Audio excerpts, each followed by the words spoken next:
David Gerard here. I'm at the Ouachita National Forest to talk to Jason Garrett, a wildlife biologist, about the red-cockaded woodpecker.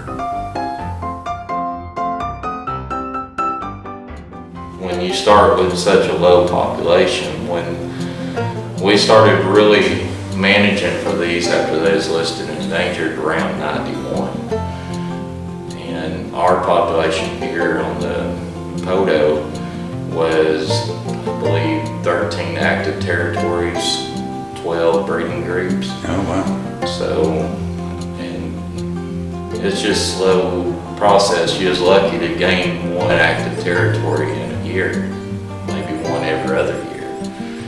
And you're looking at population growth somewhere in that 5 to 15% of your year. So if you got, let's just say 10%, you got 10 active territories, and that's one new territory per year. Mm-hmm. So it takes a little time, and it kind of grows exponentially. Now that we got 70, you're adding 7 a year, roughly.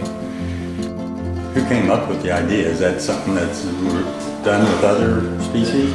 Well, the idea came after Hurricane Hugo in South Carolina. There's an RCW population there where the hurricane came in, and these trees are kind of weak around the cavity area, and they'd break off at these cavities. And the guy come up with the idea, well, maybe we can give them something temporarily if we just take a box and strap on to the side, on the side of the tree, and the birds used them, and then it kind of turned into, let's put them in the tree, kind of like the bird would, because the birds, one of their defense mechanisms is they'll start pecking rosin wells into the tree, and they get the sap flowing. You can see even on this dead tree how sappy it was running down it.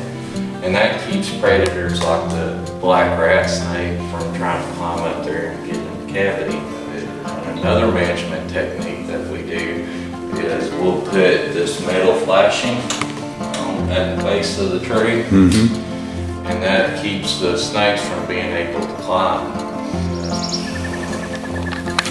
Now this tree behind you, this EI4 tree,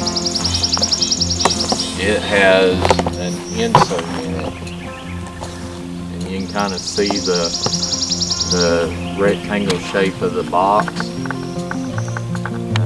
It's probably about a little over 20 feet up, and that's an active tree. You can see the sap looks kind of wet and running. The birds are working the rosin wells on it and keeping the sap flowing on it. So there's birds using that tree. But these birds, they live in family groups. They live usually made up of a breeding male, a breeding female, and usually a helper or two. And the helpers are most of the time males from the previous year's offspring. When our population was real low in the beginning, below 30 breeding groups, we moved birds in here from other areas. There's donor populations, larger populations in Louisiana and Texas. We moved juvenile birds, males and females, and paired them up and put them into recruitment stands in good habitat. And that was a good shot in the arm for the population to help